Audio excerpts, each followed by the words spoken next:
La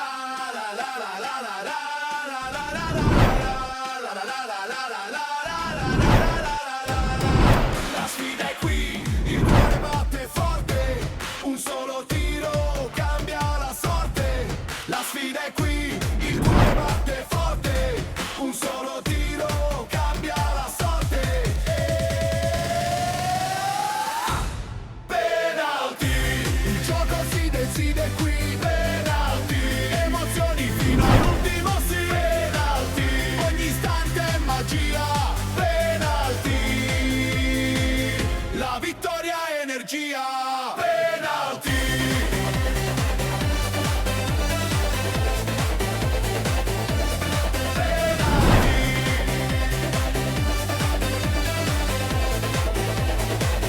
La vittoria è energia.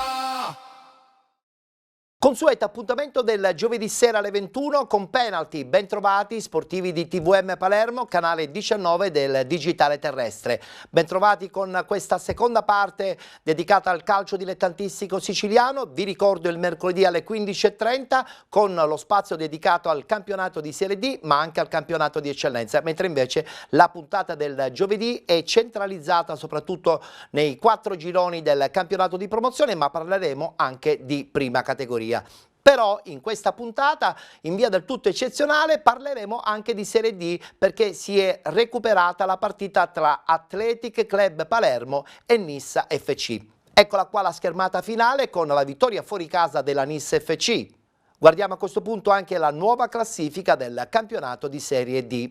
Non c'è tempo per i rimpianti nel girone I di Serie D. La Nissa, dopo la sconfitta amara di Gela, deve tornare a correre. L'occasione è immediata, quanto complicata. Recupero dell'11ª giornata al Velodromo in casa di un Athletic Palermo in super forma e inizia come peggio non potrebbe, perché i biancoscudati, dopo appena 4 minuti dalla ripresa del gioco, si ripartiva dal 18esimo, subiscono il gol da parte di Bongiovanni che porta avanti i suoi col destro dai 25 metri, poi la punizione di Zalazare che viene deviata da Castelnuovo al 38esimo, pallone deviato, il tiro di Rapisarda finisce sulla testa di Rodulo e termina in rete 1-1. Maurino esplode la conclusione quando siamo al 40esimo, Castelnuovo è bravo a disimpegnarsi al 44esimo, Crivello mette il pallone in area, Mazzotta interviene dalla sinistra, il suo mancino finisce di poco oltre la traversa, inizia la ripresa, la Nissa al 59esimo, punizione di Kragl, clamoroso autogol di Sanchez che di fatto calcia nella propria porta, una deviazione molto sfortunosa per il difensore nero-rosa. Adesso 1-2, ci riprovano i padroni di casa col colpo di testa di Bova che finisce di un soffio al lato. A 6 dalla fine, ancora dalla sinistra, i nero-rosa, il cross viene respinto a Castelnuovo, Zalazar si coordina in area di rigore, la spara alta, di lì a poco finirà anche il match su questo calcio d'angolo di Concialdi. Sono 3 punti d'oro per la Nissa che vince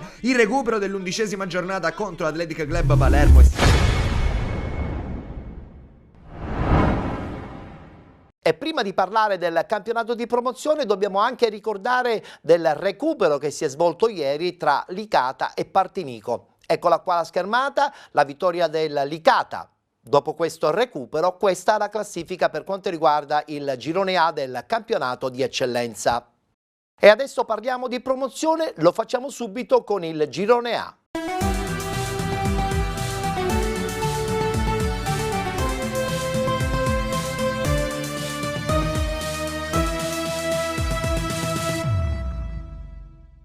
Sono 2 le squadre che in questo momento lottano al vertice, ma guardiamo i risultati di domenica.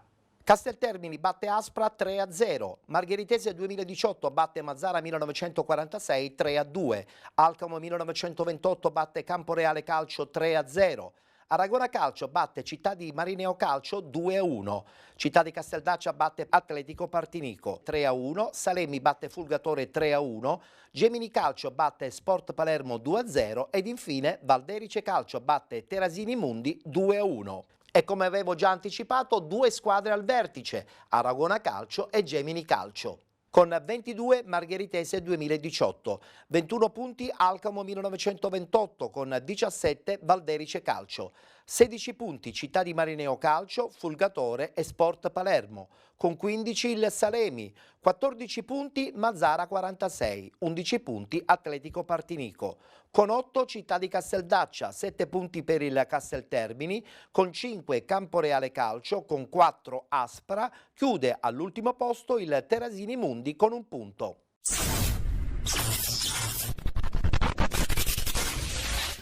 Sofferta sì, perché oggi abbiamo incontrato una squadra veramente verace, molto forte devo dire, molto esperiente. Lo sapevamo, quindi oggi abbiamo chiesto ai ragazzi di mettere tanto cuore, così è stato e secondo me abbiamo vinto la gara meritatamente. Giochiamo gara dopo gara, pensiamo gara dopo gara, però quello che mi sento di dire è che al di là di quelli che sono poi gli aspetti tecnici, questa squadra ha un'anima, questa squadra ha un cuore, questa squadra ha davvero una forza mentale non indifferente. E se continuiamo così io penso che ci toglieremo delle grandissime soddisfazioni. In settimana, come ha detto il mister, arriveranno alcuni giocatori che serviranno per alzare il tasso tecnico, il livello tecnico della squadra, che già è importante. Recuperiamo anche Karim Miyatta, che oggi ha scontato il turno di squalifica, quindi ci presenteremo in quel di Palermo domenica contro lo Sport Palermo al gran completo. Oramai noi andiamo in giro per strada, la gente ci ferma, tutti ci chiedono e questo ci fa veramente un enorme piacere, perché secondo me abbiamo creato il giusto connubio tra sportivi, tifosi, società, gruppo squadra, e questo poi è quello che serve per costruire dei percorsi importanti. Io credo che in questi 5 anni, diciamo, della mia presidenza abbiamo acquisito il giusto know-how per poter fare anche categorie superiori, quindi non vedo nessun ostacolo, però bisogna intanto fare questo campionato. È stata una partita difficile come l'avevamo preparata. Onestamente il primo tempo l'Aragona ha palleggiato tanto, tecnicamente abbiamo fatto la partita ottima. L'obiettivo mio era quello di innanzitutto di pareggiarla subito e dopo con un lungo possesso palla sfiancarli, perché comunque sapevo che avevano una panchina corta e quindi poi non solo la qualità ma anche l'intensità, il cuore dei ragazzi è venuto fuori. È una vittoria che dedichiamo a Giuliano Graceffa e a Salvo Piranio, che in settimana hanno perso 2 cari affetti, i propri nonni. Piranio proprio l'ha perso stanotte, il ragazzo si è messo a disposizione. Questo per me rappresenta qualcosa di incredibile, perché oggi non si parla di Aragona Calcio ma si parla di famiglia Aragona. Il nostro è un percorso di crescita. Allunghiamo sulla sesta, quindi significa che probabilmente ad aprile troveremo un posto nei playoff, però bisogna continuare a lavorare su questa falsariga, mantenendo questa fame, questa pancia vuota, questi principi, perché ripeto, la qualità non manca. Ora probabilmente il direttore in settimana dovrà aumentare anche la quantità della rosa, perché siamo un po' corti. Quindi sono davvero contento, felice e anche a fine gara emozionato, perché se vi dico che Piranio è stato uno dei migliori in campo in una difficoltà psicologica come quella della perdita del nonno, non è utopia. La partita è stata una partita, io conoscevo la maggior parte degli avversari, sono tutti giocatori di altre categorie, non è parlo seriamente, sono ragazzi che hanno giocato a calcio e si è visto, secondo me è stata una delle migliori squadre affrontate fino ad oggi, però come diceva poco fa il mister, io sono sorpreso perché forse in questi anni che ho giocato a calcio raramente ho trovato uno spogliatoio e un legame tra staff e società e giocatori così, e secondo me questo è proprio il frutto. Forse anche la società a inizio anno come noi non credevamo nelle nostre possibilità, però ripeto, forse questa umiltà ci ha portato a questo. Noi continueremo ad essere umili, penseremo a domenica prossima, ogni domenica che passerà è una partita in meno e intanto a dicembre tireremo le somme e speriamo di arrivare il più in alto possibile.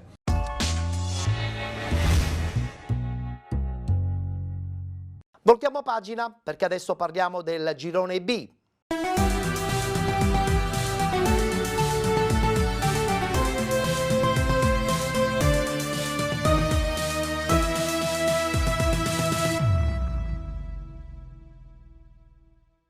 Anche qui due squadre al vertice, Città di Villafranca e Lascari Cefalù. I risultati di domenica.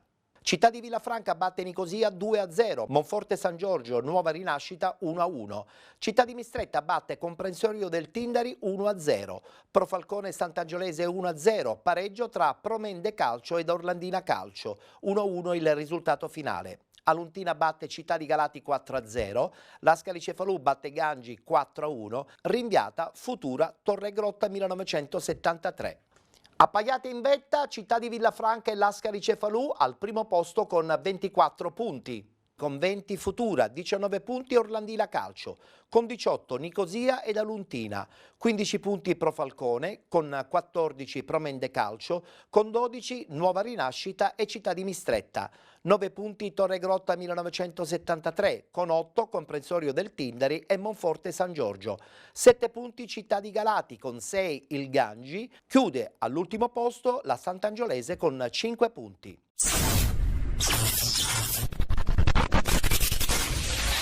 Nel momento più delicato della stagione il comprensorio del Tindari manca ancora la svolta e anche contro il Mistretta arriva una sconfitta amara, la seconda nelle ultime 3 partite, maturata al termine di una gara combattuta e segnata da più di un episodio discusso. Eppure la squadra di Spinella parte forte e dopo pochi minuti Cangemi impegna Cascione, bravo a deviare in angolo. Dal successivo corner è ancora Cangemi a provarci, ma la conclusione viene murata da Gnoffo.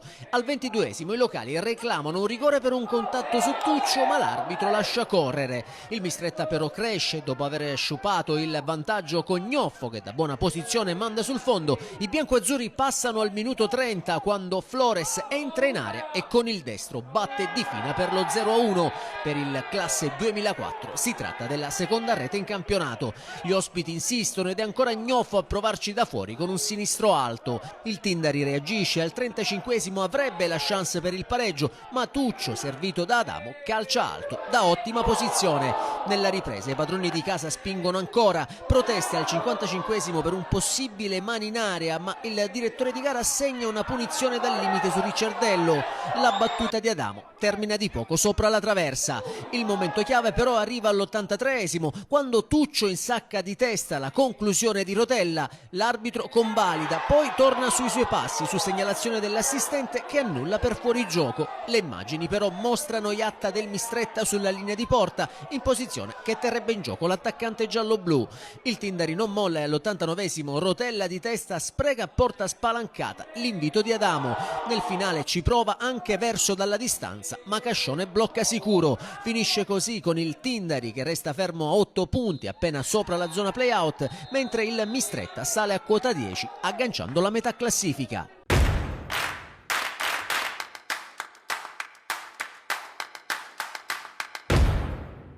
Questa è una sconfitta che brucia tantissimo perché al di là dei valori in campo noi abbiamo preso un gol su una ripartenza e poi non siamo riusciti a raddrizzare il risultato. Avendo perso questa partita in casa abbiamo un po' pregiudicato quello che potrebbe essere un cammino più tranquillo e quindi si deve dare una sterzata per migliorare ancora la nostra posizione in classifica. Qualcosa dobbiamo modificare, non possiamo giocare in tutte le partite sempre con l'assillo di fare gol e quindi dobbiamo intervenire sicuramente per avere qualche altra alternativa in attacco dove in questo momento non riusciamo a essere incisivi. Abbiamo fatto un errore difensivo sul gol preso, dopodiché io loro non li ho visti completamente, ho visto la mia squadra che ha avuto 7-8 palle gol.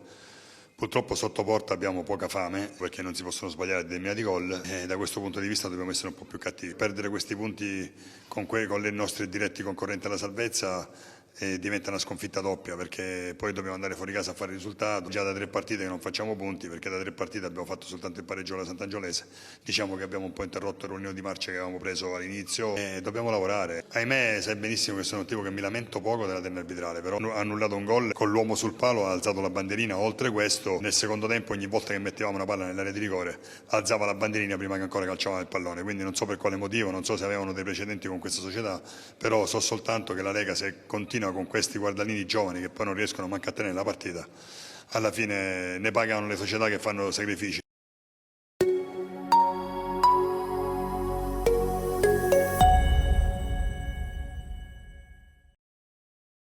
Voltiamo pagina perché adesso parliamo del girone C.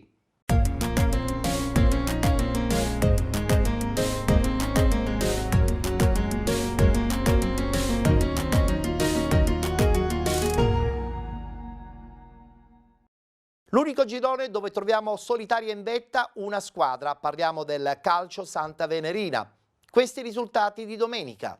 Aci Bonaccorsi Calcio batte Città di Misterbianco 2-1, Sant'Alessio batte Santa Domenica Vittoria 3-1, Bronte Calcio 2024 batte Atletico Catania 1-0, Città di Aci Sant'Antonio Atletico Messina 5-0, Città di Mascali Belpasso 2014 0-0, Calcio Santa Venerina batte Ionica FC 2-0 ed infine vittoria fuori casa per il Riviera Nord 2-0 contro il Valdinisi Calcio. 9 punti di distacco separano il Calcio Santa Venerina dalla seconda in classifica, ovvero il Città di Aci Sant'Antonio con 18 punti. Con 17 Belpasso 2014, con 16 Valdinisi Calcio, 15 punti Ionica FC, con 13 Bronte Calcio 2024. 12 punti Aci Bonaccorsi Calcio e Sant'Alessio, con 11 Atletico Catania. 10 punti Città di Mascali e Città di Misterbianco, con 8 Riviera Nord, con 7 Atletico Messina, ultimo Santa Domenica Vittoria con 0 punti.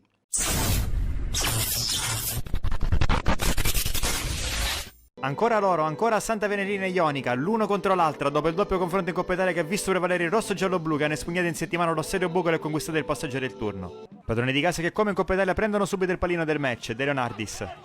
Attaccato, scarica su Fabrizio Scapellato, di prima bene a destra per Lopez.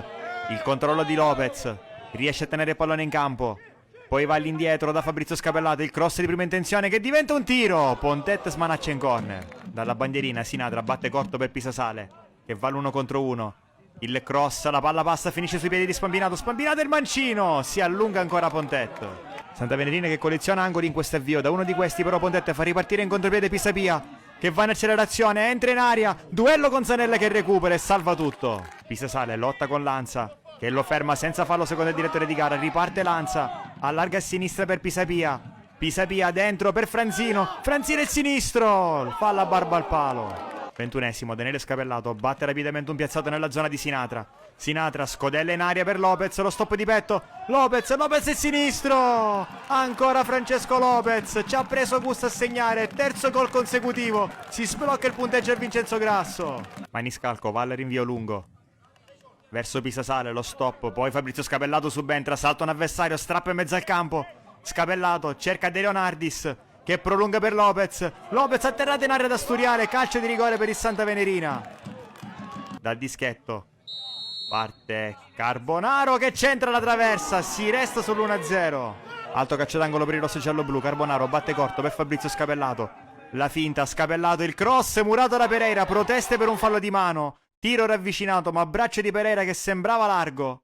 Torna a farsi vedere in attacco la Ionica. Savoca, scambio con Bozzanga. Ancora Bozzanga sulla destra, costretta a ricominciare da Franzino. Franzino, il cross al centro, tocca Dos Santos, poi Spampinato. Miracolo di Maniscalco che si salva in corner.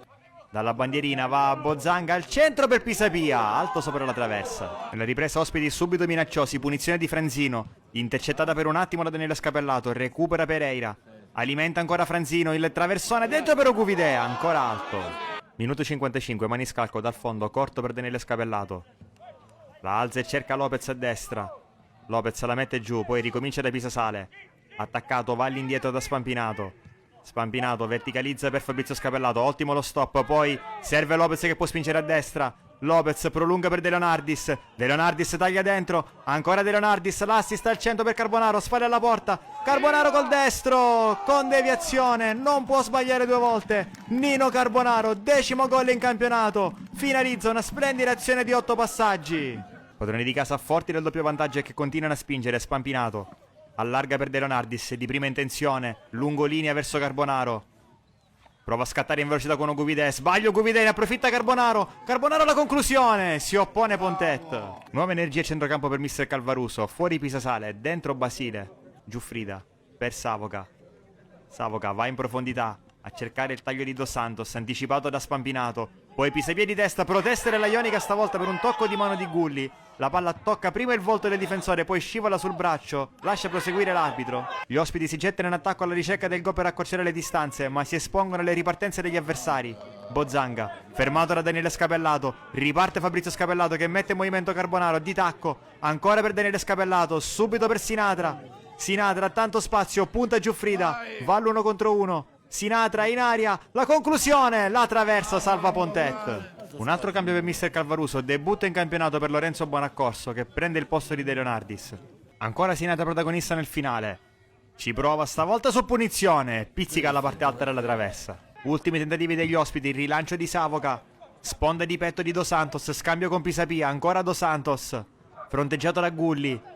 Dos Santos in mezzo, si inserisce Corda il tiro, blocca Maniscalco. Dopo il 2-1 di mercoledì in Coppa Italia, il Santa Venerina sconfigge ancora la Ionica al termine di un'altra bella partita come lo sono state le due precedenti. Questa forse è stata la migliore per la squadra di Calvaruso in termini di solidità e attenzione, specialmente in fase di non possesso. La marcia del rosso giallo-blu prosegue senza soste, ma sono vittorie che non devono far rilassare, perché già domenica prossima ci sarà un'altra sfida difficile e stimolante. Il Santa Venerina infatti farà visita al Belpasso terzo in classifica, una squadra di livello, ambiziosa e da non sottovalutare.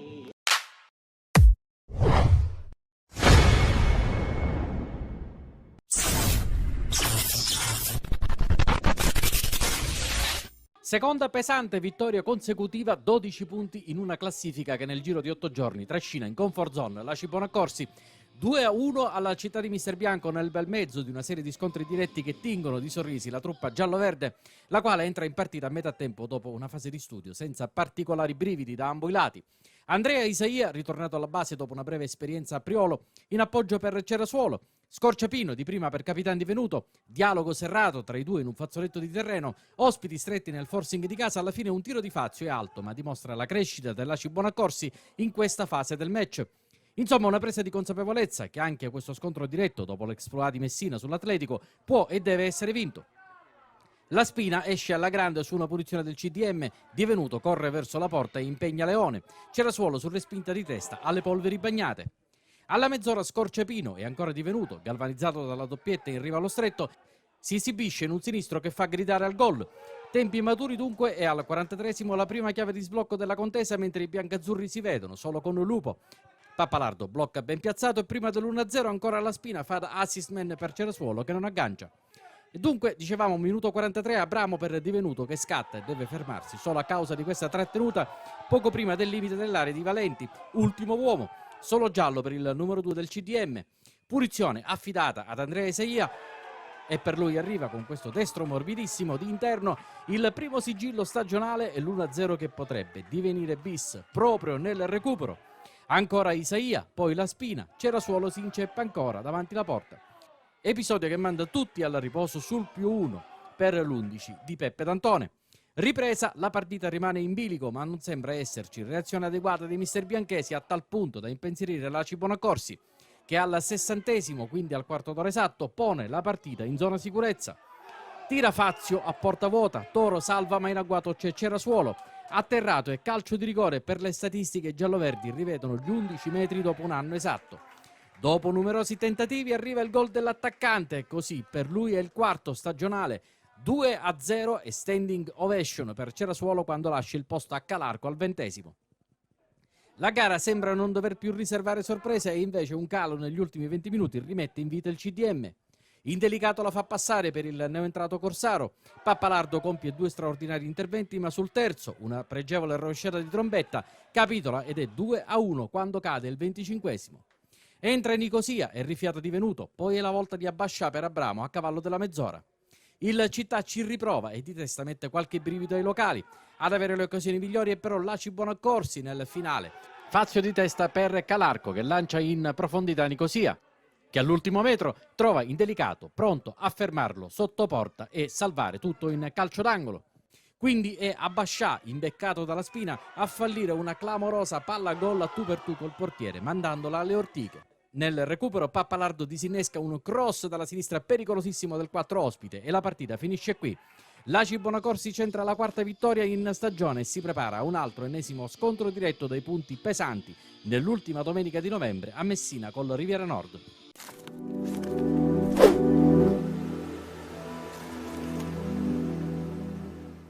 primo tempo straordinario, poi avete beccato il gol, mister D'Antone, vi siete un po' impauriti di una partita che comunque avevate in pugno. Rimane comunque un grandissimo primo tempo. Sì, sono contento della prestazione all'arco dei 97 minuti, perché poi l'arbitro ha dato 7 minuti di recupero e giustamente i ragazzi avevano da speso tanto e alla fine con qualche cross che hanno messo in mezzo abbiamo, diciamo, un po' rischiato, però posso essere solamente soddisfatto. Nel primo tempo abbiamo giocato bene e nel secondo tempo l'avevamo chiusa facendo il 2-0. Poi una disattenzione che ci può stare nell'arco della partita ha rimesso in corsa il città di Mister Bianco, che comunque si distingue come squadra che non lotta fino all'ultimo minuto. Cos'è che ti è piaciuto principalmente di questa squadra? Perché adesso praticamente da 2 partite sta dimostrando di avere un altro tipo di carattere. Sì, abbiamo fatto degli accorgimenti tattici e stanno portando i propri frutti, perciò continuiamo su questa strada. I ragazzi si sono uniti anche dal punto di vista del gruppo e mi stanno dando delle soddisfazioni anche a livello tattico in campo, perché le direttive che do vengono eseguite bene e chiaramente poi i risultati vengono, è normale. Sarà una settimana certamente molto importante, perché comunque domenica si va a Messina, si ritorna a Messina per giocare una partita contro il Riviera Nord che potrebbe rivestire tanti significati. Condividi? Sì, però i ragazzi, noi parliamo spesso nello spogliatoio, ho detto solamente di pensare a noi.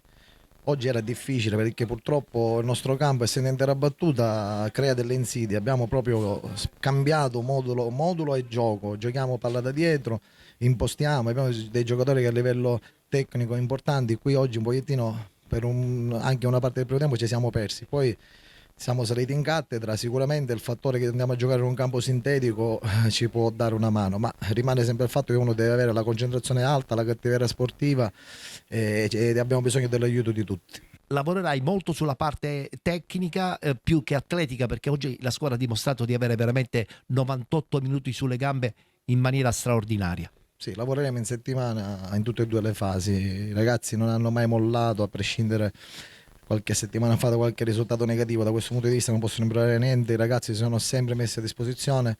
Chiaramente stiamo migliorando l'approccio mentale, oltre che il discorso che dicevo prima del campo, perciò se noi siamo bravi a livello mentale, non abbassiamo la tensione, sicuramente, come ho detto anche la settimana scorsa, ci possiamo prendere delle belle soddisfazioni e speriamo che andiamo avanti sempre così.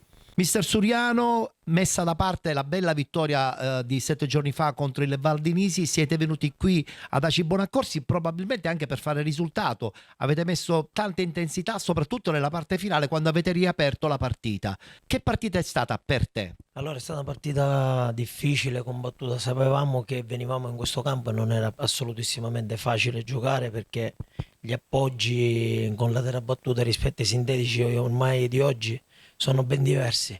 Abbiamo avuto un po' di difficoltà il primo tempo e sapevamo che avevamo di fronte a un avversario tenace, dove soprattutto nelle partite in casa fa la sua forza, e quindi abbiamo cambiato qualcosa il secondo tempo, abbiamo cercato di ribaltare un pochettino le sorti della partita, anche se poi abbiamo subito il gol del 2-0, è diventata più complicata.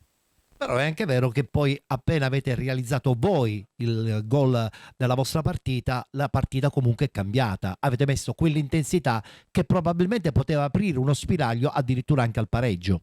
Sì, forse col passare del tempo, dei minuti, i ragazzi si sono abituati più al terreno di gioco. Difatti penso che abbiamo fatto gli ultimi 20 minuti veramente importanti, però il tempo stringeva, di fronte avevamo sempre un avversario che si difendeva bene. Poi abbiamo sbagliato qualche appoggio finale, anche se alla fine penso che il risultato sia giusto. Guardando in prospettiva, quale sarà a questo punto la dimensione di questo mister Bianco per questa stagione? La dimensione è sempre quella di salvarci quanto prima è possibile, e noi siamo una squadra abbastanza giovane, abbiamo finito la partita con 9 under e la linea della società è quella giovane. Io ho sposato questo progetto, contento di sposarlo, e cercheremo di dare filo da torcere alle squadre che incontreremo e quanto prima raggiungere una salvezza tranquilla.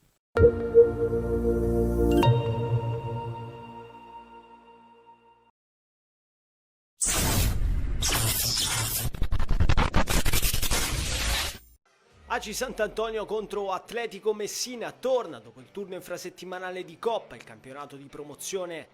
Santantonesi che volano alto nelle zone nobili della classifica con 3 vittorie e un pareggio nelle ultime 4, ospiti in netta difficoltà, penultimi in classifica e alla ricerca di punti salvezza. Biancazzurri che vogliono mettere le cose in chiaro fin da subito, basta infatti la prima fiammata per portarla sui binari giusti. Qui Fichera, palla visionaria in profondità per Litteri che se la ritrova lì, vede il portiere fuori, col sinistro inventa questo capolavoro qui, gol spaziale di Gianluca Litteri che fa 1-0 subito avanti l'Aci Sant'Antonio. Super gol di Litteri, attaccante straordinario. Poco dopo attaccano ancora da sinistra i padroni di casa. Motta ara la fascia sul lancio di Barbagallo, va in mezzo per Lopresti che si gira bene col corpo, ma la sua conclusione viene murata. Più avanti è sempre Motta il più pericoloso, fa i buchi per terra il classe 2005, va via come un treno, poi gran pallone dentro per Litteri che come un rapace taglia in due l'area di rigore. 2-0 Aci Sant'Antonio, ancora Gianluca Litteri, doppietta, ma che azione di Matteo Motta, azione perfetta del 3 e poi movimento da 9 puro per il raddoppio biancazzurro. Alla mezz'ora imposta Gallo che vede il movimento di Guagliardo a destra, controlla e prova a calciare da ottima posizione ma viene respinto, poi Litteri non trova il tris. Finale tocca allora a Fichera accendersi sull'out mancino, prova la giocata in solitaria, riesce ad andare in mezzo per Lopresti che non trova l'attimo, lascia per Licciardello che a botta sicura viene stoppato. Nella ripresa sono ovviamente i padroni di casa a comandare la partita. Minuto 1, Licciardello riceve tutto solo, largo a destra, può puntare l'area di rigore, giocatona col doppio passo, tiro cross e ospiti che si salvano dal possibile 3-0. 2 minuti più tardi ci prova allora Barbagallo su punizione, gran sinistro che per poco non pesca l'incrocio. Quarto d'ora episodio che può chiudere virtualmente il match. Fichera imbeccato dal solito Barbagallo trova campo libero per puntare sul piede forte, vede Caserta tutto solo dall'altra parte, messo giù il 13 ed è calcio di rigore. Strattonato Caserta al momento del cross, poi dal dischetto si presenta Capitan Gallo, la sua rincorsa è piattone aperto che spiazza il portiere. Sono 3 per l'Aci Sant'Antonio, timbra anche Agostino Gallo, il capitano. Più tardi Fichera ci riprova, cioccolatino per Caserta, ancora dall'altra parte, gran controllo a seguire, mette giù il pallone, ma sul più bello non riesce a chiudere. Ingresso importante quello del classe 2003 che al 27esimo può puntare l'uomo all'ingresso dell'area di rigore, sterzata forte, tiro cross sulla respinta, c'è Fichera che spacca la porta e fa 4-0. Poker biancazzurro, non poteva mancare la firma di Matteo Fichera sulla grande giocata di Caserta. Nel finale c'è ancora spazio all'interno del tabellino, su punizione Fichera trova Barbagallo e uno schema, stoppa e calcia bene col sinistro, paratone del portiere che manda in angolo la disperazione dell'otto che vuole il gol. E allora nel finale grande azione di Puglia che parte palla al piede, prova a servire il compagno ma viene fermato, sfera che resta lì, ancora Barbagallo che col sinistro buca il primo palo. Sono 5 per l'Aci Sant'Antonio, gioia anche per Riccardo Barbagallo. Grande azione di Puglia e poi la gran staffilata mancina, gara in ghiaccio.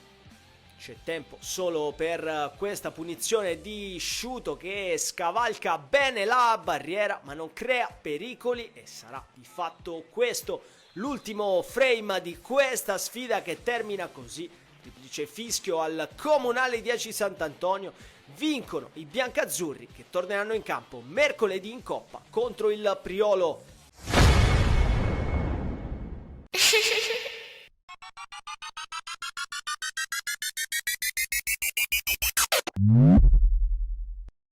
E chiudiamo con il girone D.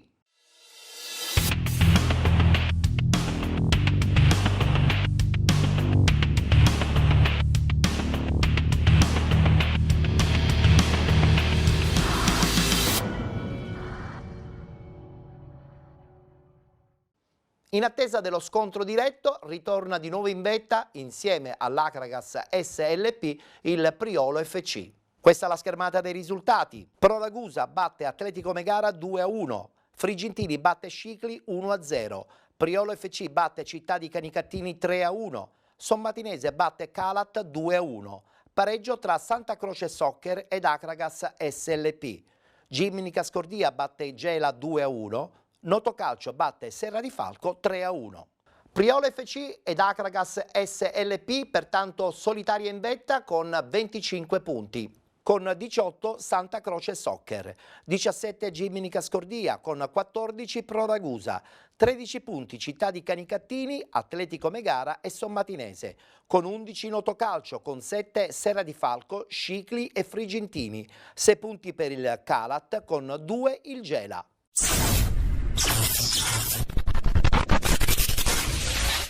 Dal Biazzo di Ragusa, amici di Wisport, big match nella nona giornata del girone D di promozione. L'Acragas di mister Sebbi Catania pronta a difendere il primato solitario conquistato grazie alla larga vittoria esterna di Aragona contro lo Scicli. Ad affrontarla però c'è il Santa Croce in ottima forma, terza forza del torneo e reduce dal roboante 6-0 rifilato alla Vigor Gela. È dunque una sfida di alta classifica che promette ritmo, qualità e un confronto diretto che potrebbe pesare non poco sugli equilibri del campionato. Formazione a confronto: Santa Croce con Mangione, Iapichino, Missud, Walli, Spadola, Valerio, Alma, Javadov, Tinnirello, Dramè e Basile.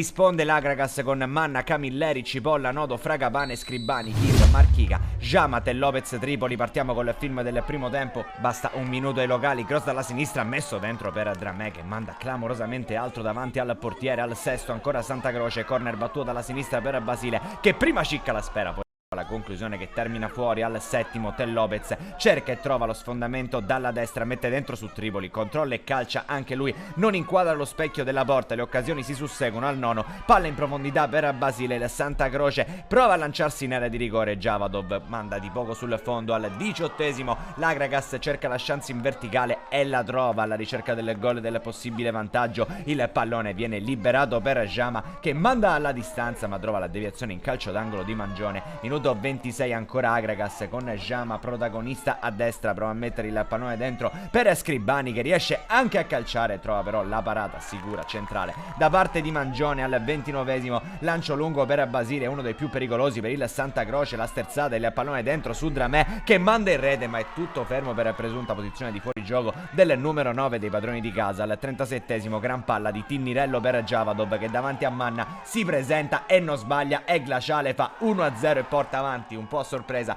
il Santa Croce contro l'Acragas. Questa è la fine del primo tempo al Biazzo, dopo occasioni da una parte e dall'altra. Alla fine il Santa Croce l'ha sbloccata con la rete di Javadov. Pronti allora a raccontarvi del film della ripresa, ovviamente un Acragas che cercherà in tutto il secondo tempo il pareggio e subito al 53esimo prova a battere un colpo, rimessa laterale di Jama per Ten Lopez, va a calciare, la manda però oltre la traversa. Minuto 58, angolo dalla destra, Jama pesca con il suo compasso il solito gambino che si fa rispettare in area di rigore, colpisce di testa e fa 1-1, tutto ristabilito al Biazzo. Al minuto 61 però c'è ancora un calcio d'angolo, stavolta per la formazione locale del Santa Croce. Il pallone viene messo dentro per Dramè che la tocca con la mano, si guadagna il secondo cartellino giallo e il conseguente cartellino rosso. Ancora un episodio al Biazzo, rimangono in 10 uomini padroni di casa per l'espulsione per doppio giallo di Dramè. Minuto 74, prova allora ad approfittare della superiorità numerica l'Acragas col calcio di punizione di Jama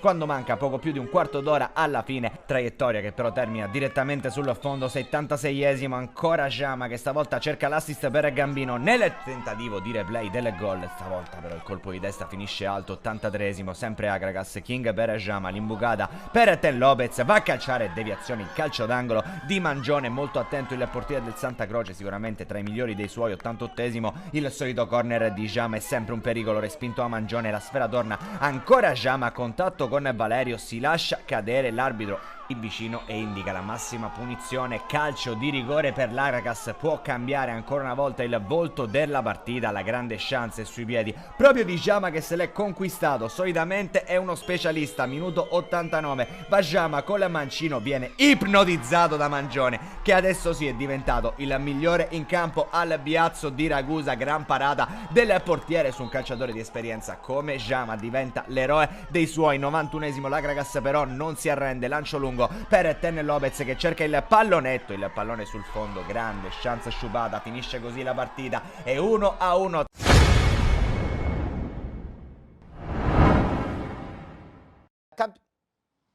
E dopo aver parlato del campionato di promozione, adesso è la volta del campionato di prima categoria.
Con il campionato di prima categoria concludiamo come al solito la puntata del giovedì di penalty.